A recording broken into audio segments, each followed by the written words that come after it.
Dans cette troisième vidéo, on va se concentrer sur la finition de notre modèle du coffre.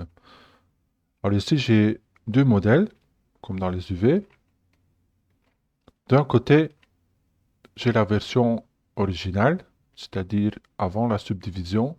Ici, à droite, j'ai le modèle après la subdivision. Alors, c'est quoi la différence? Là, visuellement, ils sont pareils, sauf que si on regarde de plus près, on voit qu'il y a quand même des différences en topologie. Par exemple, ici, j'ai beaucoup plus de edge et de sommet que dans mon coffre original. Alors, qu'est-ce qui s'est passé? Quand on regarde le résultat final, c'est-à-dire après la subdivision, on va voir aussi que sur le rebord, on a des arrondis. C'est-à-dire la transition, par exemple, entre cette surface-là et la surface ici, elle va être plus doux. Par contre, si on regarde l'original, on voit que là, surtout si on enlève le wireframe, qu'on a un bord qui est super net entre les deux surfaces. Ça, c'est parce qu'il n'y a qu'un edge qui sépare. Alors, pour arriver à ce résultat-là, il faut qu'on s'introduise à deux principes de base, c'est-à-dire la subdivision et les bevels.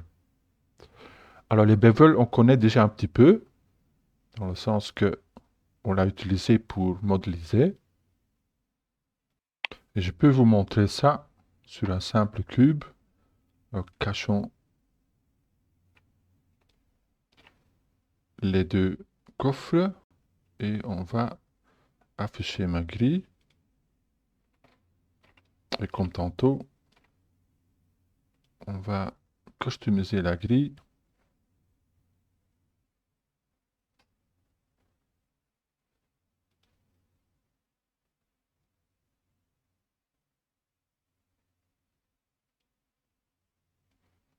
Pour que ça convienne mieux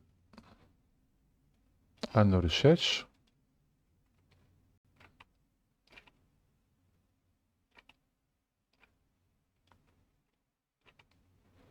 Voilà, simple cube. On va s'approcher. Et ici, par exemple, si on va dans Edge et on prend les 4 Edges au-dessus, si je fais un bevel classique, vous allez voir que je peux créer une surface de transition entre les deux faces d'origine. Par exemple, à 0, c'était tout droit. Si je donne une petite fraction, on voit qu'il y a cette surface de transition qui va être créée. Et si on rajoute des segments, par exemple là, avec 2, chaque fois qu'on augmente, vous allez voir qu'il y a des boucles supplémentaires qui se créent. Et aussi, il y a le profil qui va changer de droit à une courbe. Alors c'est ça qu'on va essayer d'implémenter sur notre coffre, pour donner plus de définition et cacher un petit peu ce côté 3D très carré qu'on a sur notre original. Alors j'avais dit qu'il y avait deux principes à maîtriser. D'un côté, ou à introduire plutôt. D'un côté, euh, les, les, les bevels. Et de l'autre côté, le subdiv. Alors le subdiv, c'est quoi? C'est quand on va prendre un objet de base, par exemple ici, le couvercle, et en classe, dans les cours précédents, on a vu que on peut donner un aspect plus lisse à l'objet sans rajouter de la géométrie. Alors comment on fait ça?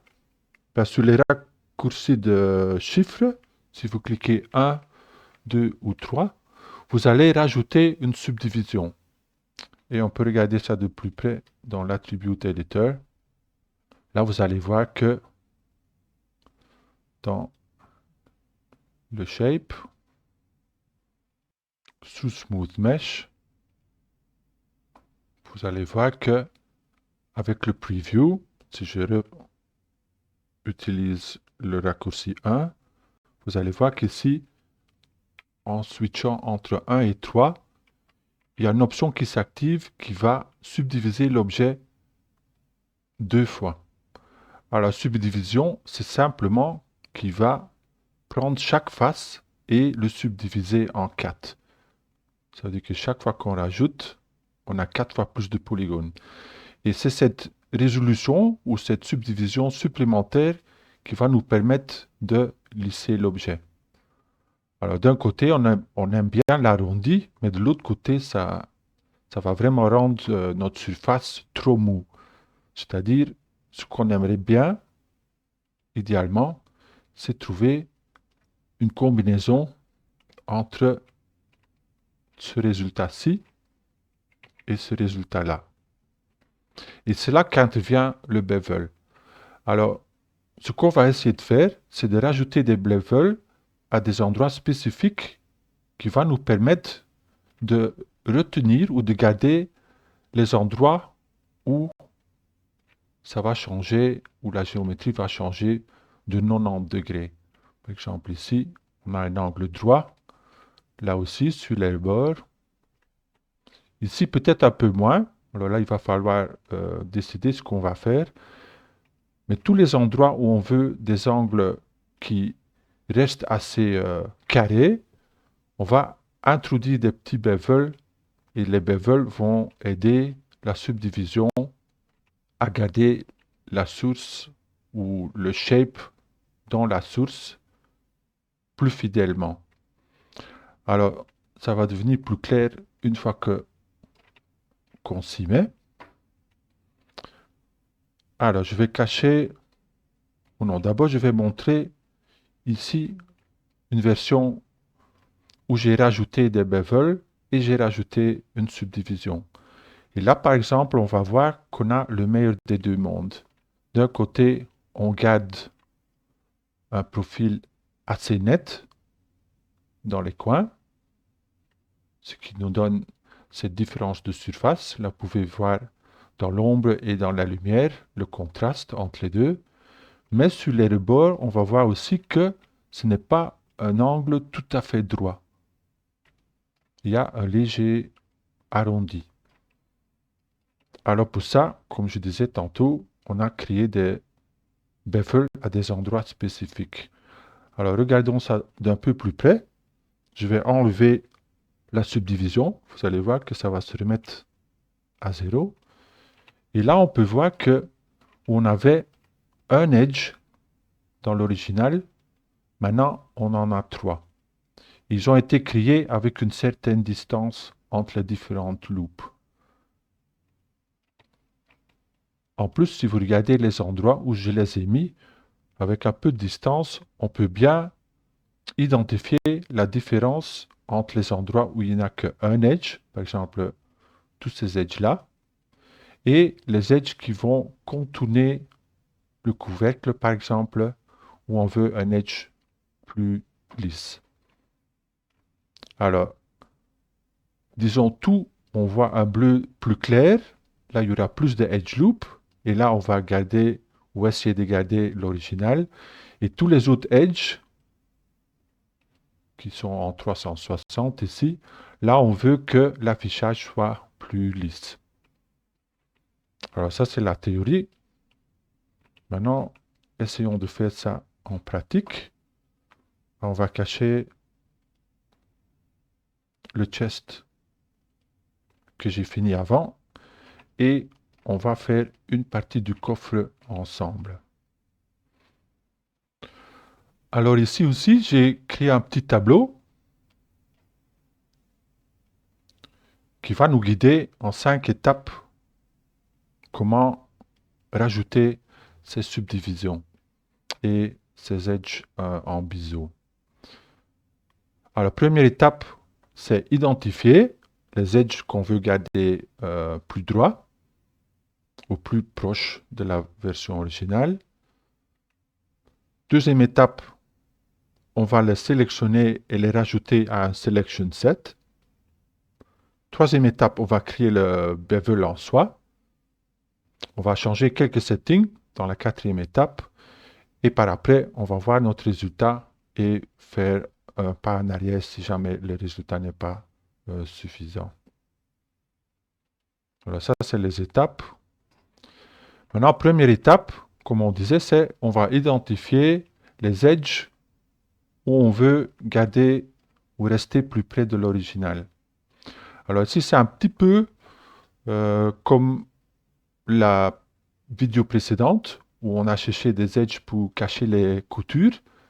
Ben ici, on va identifier les edges qu'on veut mettre un bevel dessus. Alors par exemple, tout ce contour-là, j'aimerais bien mettre un bevel dessus. Alors là aussi, je vais essayer de suivre un petit peu les coins. Tout ça aussi.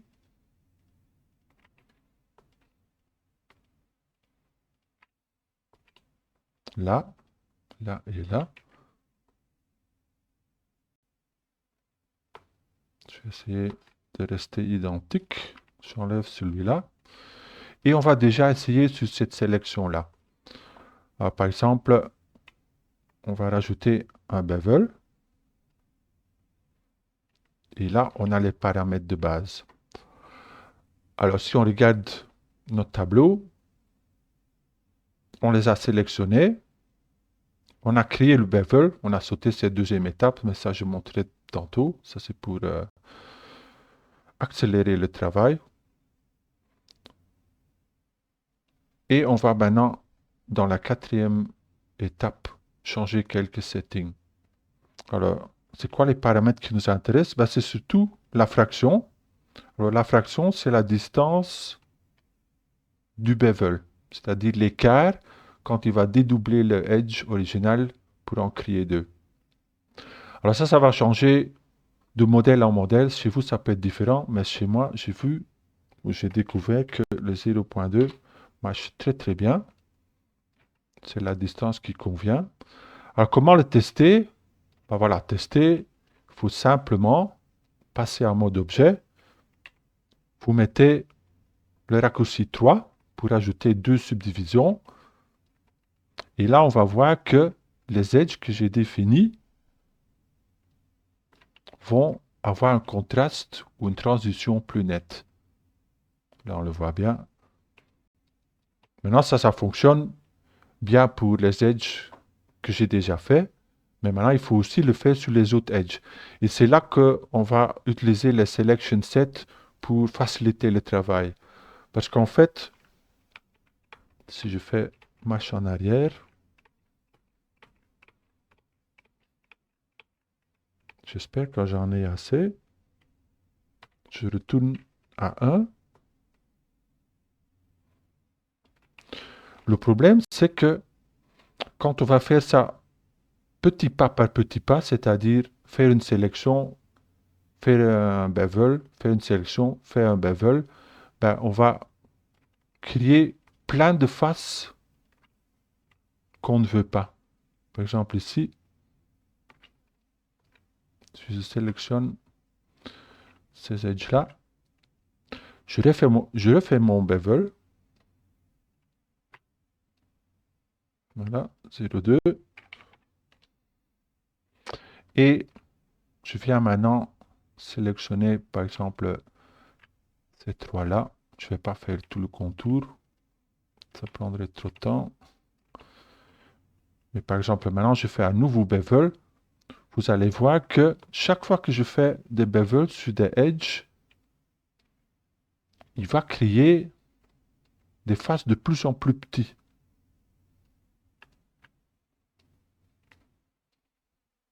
Là, 0,2. Vous voyez, par exemple, cette face-là, ce n'est pas vraiment quelque chose qu'on veut. Et c'est par résultat qu'on rajoute des bevels à des bevels déjà existants. Et ça va créer ce genre de bruit ou de petites faces qu'on ne veut pas.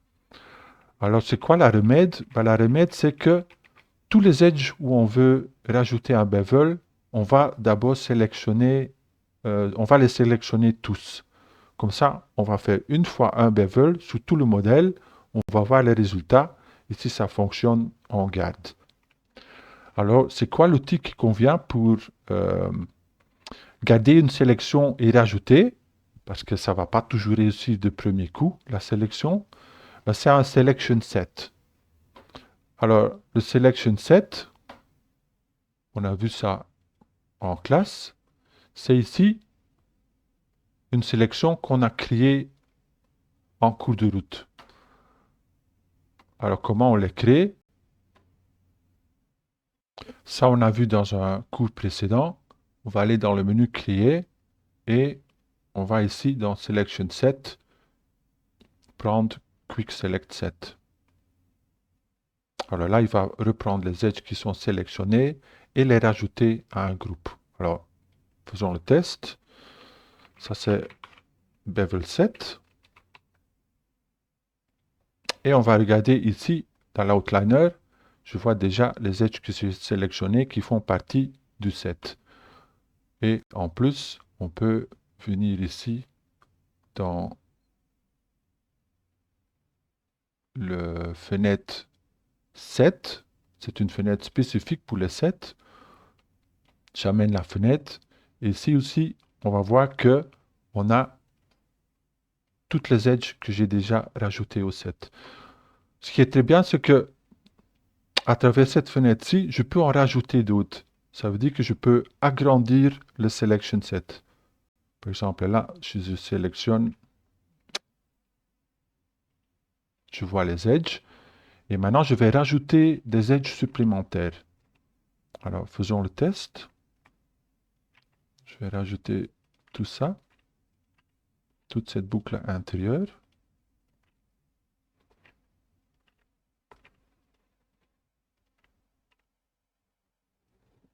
Voilà, juste prendre celui-ci aussi. On va prendre le bevel set et on va rajouter. Vous allez voir que ici maintenant, si je sélectionne tout, avec clic droite Select Set Members, on a la sélection que j'avais précédemment, plus les edges que j'ai rajoutés. Alors on va utiliser cette méthode maintenant pour faire la sélection complète de tous les bords que je veux garder, que je veux sauvegarder ou protéger quelque part. Alors, faisons ça. Ça, je vais mettre sur le côté. Et maintenant,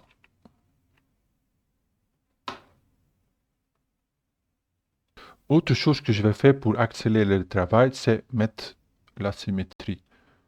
Alors ici, on va prendre, on va d'abord regarder. Voilà, mon coffre a été construit pour qu'il y ait une symétrie en X, c'est-à-dire ces deux côtés-là. Alors je vais, et les mondes au 0. Alors je vais prendre symétrie monde X. On va tester si ça fonctionne. Ça a l'air d'aller. On resélectionne ce que j'avais. Et je vais d'abord rajouter les edges de l'autre côté que je n'avais pas encore fait. Alors pour l'instant, c'est... Pour cela, je vais retourner à symétrie off. Je vais sélectionner la même chose de ce côté-ci. Et une fois que j'ai fait ça, je vais remettre la symétrie et on va avancer 2 fois plus vite. Voilà, un peu de patience. Là, je vais rajouter. J'avais cette edge-là, vite vérifier, et cette edge intérieure. OK.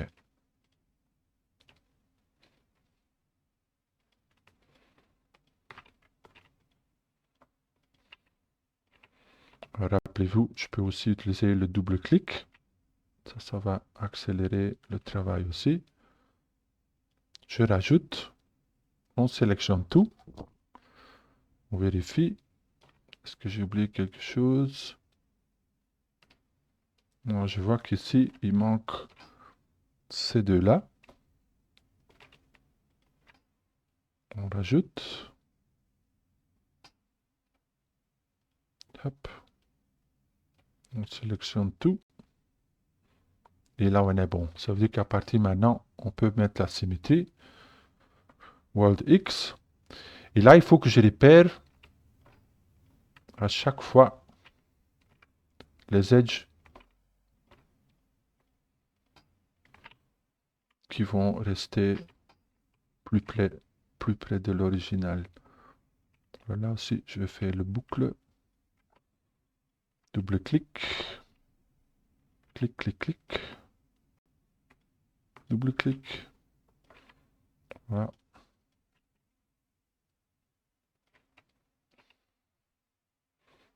Ok. Peut-être aussi ceux-là.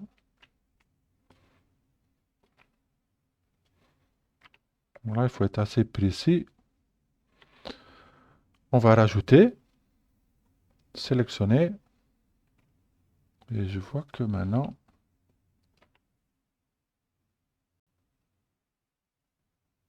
on a fait les deux boucles extérieures et la moitié du boucle intérieure. Alors, je vais rajouter ça. Double-clic. Toujours vérifier que le double-clic a bien marché.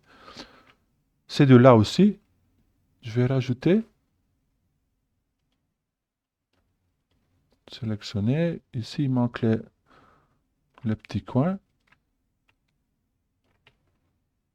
des deux côtés, plus celui-là. Alors, pour avoir un meilleur accès, je vais le mettre en isolation. Je vais d'abord rajouter et sélectionner. Passer en mode objet. Mettre en isolation. Comme ça, j'ai un meilleur accès pour les edges qui restent. Je repasse en mode sous-objet. On sélectionne. Et à mon avis, on y est presque.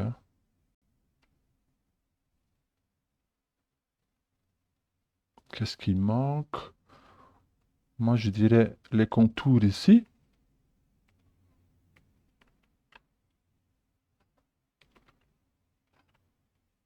Là aussi, on peut faire un double clic.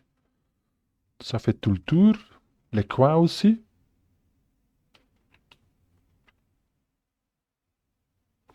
Et ici, j'hésite. Est-ce qu'il faut les transitions? Par exemple, là, entre la partie cylindrique et la partie plate. À mon avis, dans les coins, oui. Ça, c'est plutôt par expérience. Ceux-là, on peut ignorer, mais ceux dans le coin, on va voir un meilleur résultat si on les rajoute. Alors, qu'est-ce qui manque?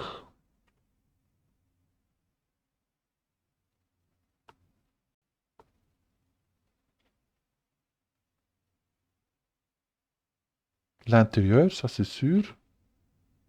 Alors, faisons peut-être d'abord ça, parce que c'est facile à sélectionner. Avec le double-clic, on va faire les coins. Voilà, avec symétrie. Ça le fait de l'autre côté. Un double-clic des deux côtés. Et les quatre coins ici. Voilà, on rajoute. On sélectionne tout. Et à mon avis, à part de quelques petites corrections, ça devrait aller, hein. Alors, je vais déjà sauver ça. Comme ça. Je peux toujours récupérer si jamais on fait une erreur. Là, c'est fait. On va sélectionner, rajouter le biseau, bevel, 0,2 on avait dit. Mais maintenant, j'hésite un petit peu. Ça pourrait être plus 3. Et je vais rajouter la subdivision. avec raccourci 3. Voilà. J'ai maintenant le résultat. On va se mettre en mode objet. Voilà ce que ça donne. Et en général, je suis plutôt content. Sauf ici. Vous voyez? Là, on a des petits artefacts où ça part en triangle presque. Et ça, j'aimerais bien remédier. Ça veut dire qu'on va faire quelques undo, rajouter quelques edges. Et ça devrait faire l'affaire. Voilà. CTRL Z.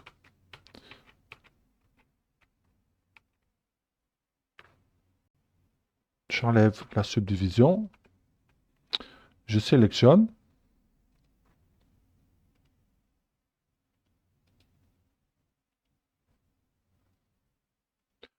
Alors ici, j'ai découvert qu'il faut quand même aller assez loin dans l'historique, hein. Il faut passer à l'étape avant que j'ai fait le bevel. Alors là,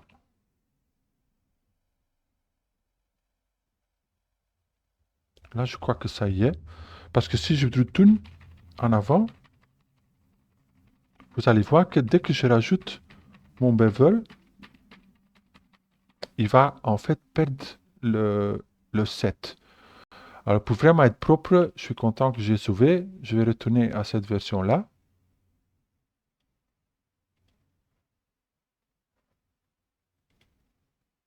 Le voilà. Je vais aller en isolation. Edge. J'ouvre ma sélection. Je vois que tout est encore là. Alors juste pour vous montrer, si je prends ça et je fais un bevel, vous allez voir que, vous voyez, mon set s'est vidé. Je n'ai plus la sélection. Ça, c'est parce que la topologie du modèle a changé. Si je fais...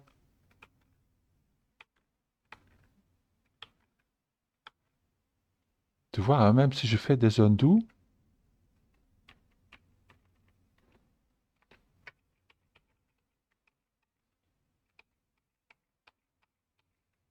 je ne récupère pas. Je vais quand même tester ça parce que... Alors, je réouvre. J'ai tous mes edges. Objet. Isolation. Edge. Je sélectionne. Dernier test. On fait un bevel. Là, je perds mon bevel set. Et maintenant, si je fais un undo, est-ce que je récupère? En fait, non. Alors, faites gaffe, hein, dans le sens que, une fois que vous avez fait votre sélection et vous voulez tester ce que ça donne, sauvez le fichier, hein. Comme ça, vous êtes à 100% sûr que vous pouvez récupérer les résultats avant le bevel.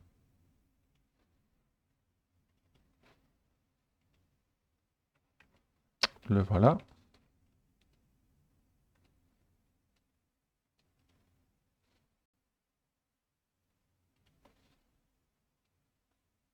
Je prends ma sélection. Et qu'est-ce qui manquait? Bah, pas grand-chose, hein. Ici, j'avais un petit coin ou un petit triangle. Même chose de l'autre côté. Et je crois que ça, c'était tout, hein. Je l'ajoute. Je sauve. Je fais un bevel.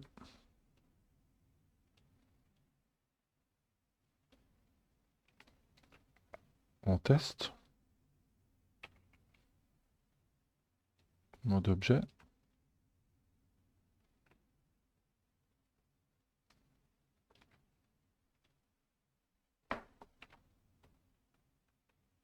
Alors ici,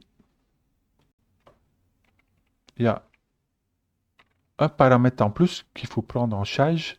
Et ça, c'est d'éviter par exemple, ici, on voit que on a des quads,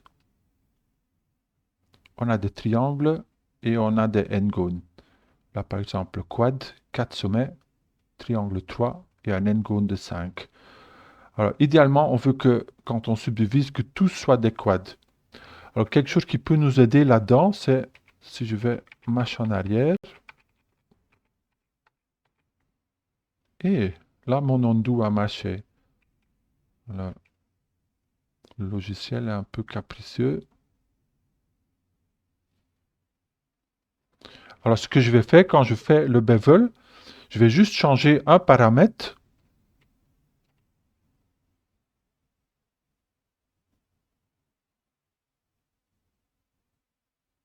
Et c'est le paramètre, quand on fait bevel, on va rajouter un deuxième segment.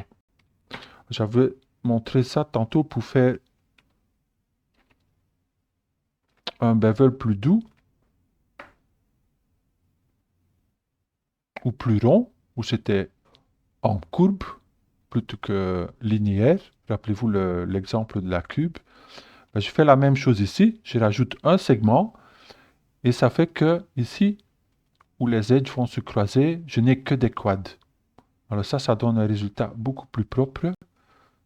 Et à mon avis, maintenant, si on passe en mode objet, on va avoir un résultat qui est impeccable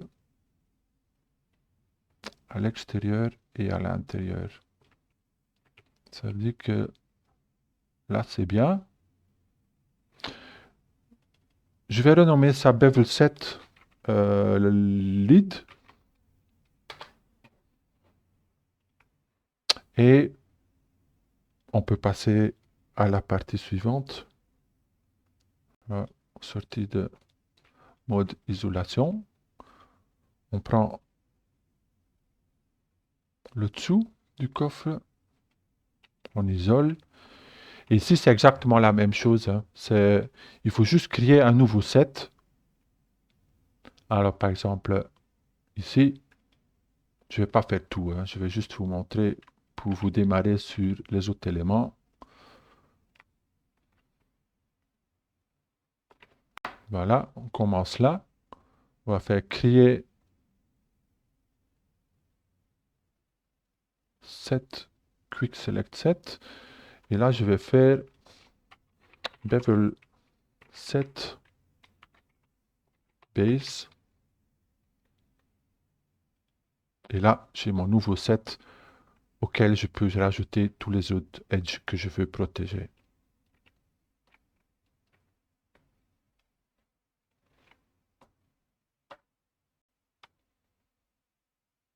Alors, pour compléter le coffre, il faut juste, objet par objet ou élément par élément, faire la même procédure et à la fin, vous aurez le même résultat que cette coffre ici. Alors, un élément en plus, dans la vidéo précédente, on a vu comment créer des UV, pour pouvoir rajouter des textures dessus. Et là, j'ai rechargé la scène avec les résultats en UV. Maintenant, cette version-ci de mon coffre, il n'a pas les subdivisions et les bevels que j'ai fait sur l'autre coffre. Alors, ça veut dire qu'ici, on a une sorte de dilemme dans le sens que, et si on veut les deux, c'est-à-dire on veut avoir les UV parce qu'on veut mettre de la couleur et des textures dessus, mais de l'autre côté, on veut aussi un résultat bien défini, comme l'exemple qu'on vient de réaliser. Alors, c'est ici que ça se complique un tout petit peu dans le sens que il faut faire les choses, on peut faire les deux, mais il faut le faire dans un certain ordre. Dans le sens que il faut d'abord rajouter la subdivision et les bevels pour avoir la finition, et après, on va rajouter les UV. Alors, il va falloir faire une décision, par exemple, si le coffre c'est un asset qui va être utilisé dans un jeu vidéo, bah à ce moment-là, on va garder ce niveau de résolution, parce qu'il y a moins de polygones, il est mappé. Alors pour un jeu vidéo, on va dire que cette version-là, c'est la version finale. Par contre, si c'est pour faire un rendu dans Maya ou dans un autre logiciel, et on veut un résultat qui est plus défini, avec plus de résolution et des textures, ben là, il va falloir faire ça dans l'ordre, la finition d'abord et les UV par après. Alors, je vous montre comment ça fonctionne. C'est pas vraiment différent, c'est juste un peu plus précis. On va aller ouvrir le fichier avec mes bevels. Voilà. Et ici, je vais venir créer les UV sur ma version lycée. Alors simplement, exactement la même démarche. Rappelez-vous les étapes.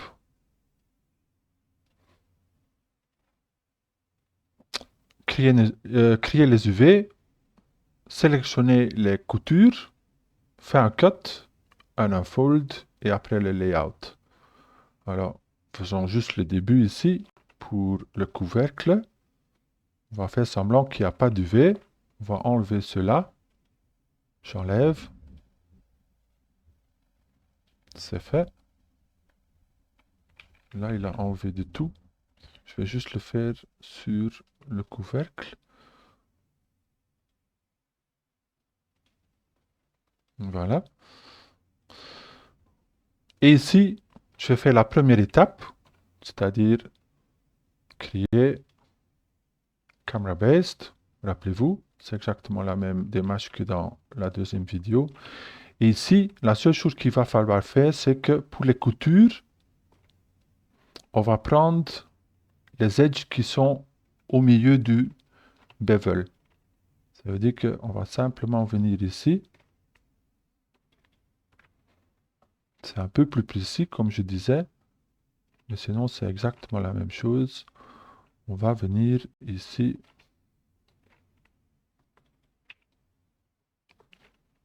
Sélectionner. Je vais aussi enlever le damier. Et heureusement qu'on a le double clic aussi. Je vais aussi le mettre en isolation.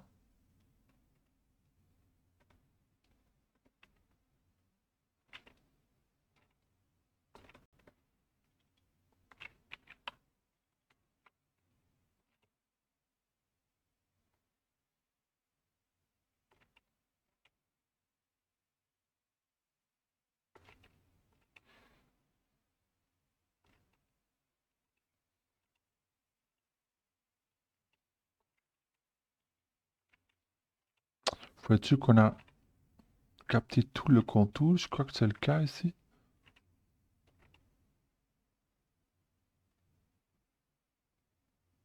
En fait, je crois que je vais enlever cette...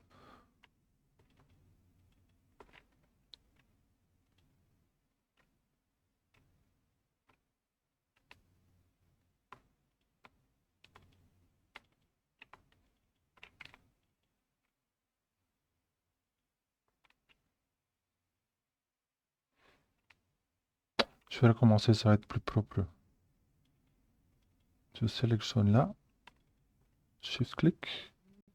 Shift-double-clic. Parfois, c'est mieux de recommencer,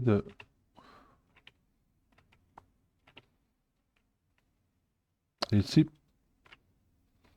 attends, pas oublier. Et ici, je vais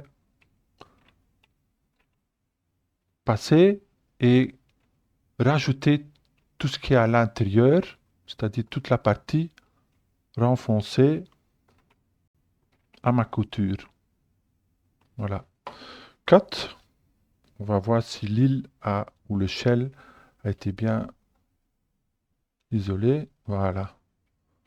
Ici, j'ai tout l'intérieur. Rappelez-vous, troisième étape, unfold. On va le bouger au du chemin pour travailler plus clair. Voilà. Et après, c'est la même démarche, c'est-à-dire on va venir isoler les autres coutures, faire un cut, faire un unfold Et quand j'ai tous mes shells qui sont mis en place, je peux par après venir les mettre dans mon UV7 ici et venir les caler entre 1 et 0 horizontal et 1 et 0 vertical. Voilà. Ben, je crois que ça c'est toutes les infos qu'il vous faut pour finaliser votre coffre. Et ce que je ferais peut-être à votre place, c'est de faire une copie, dans le sens que vous avez une version avec les UV sur euh, votre version low poly et les UV sur votre version lissée. Comme ça, vous avez le choix par après sur lesquels que vous voulez travailler. Voilà, même chose, s'il reste des questions, notez-les et on peut les poser et revisiter ensemble en classe.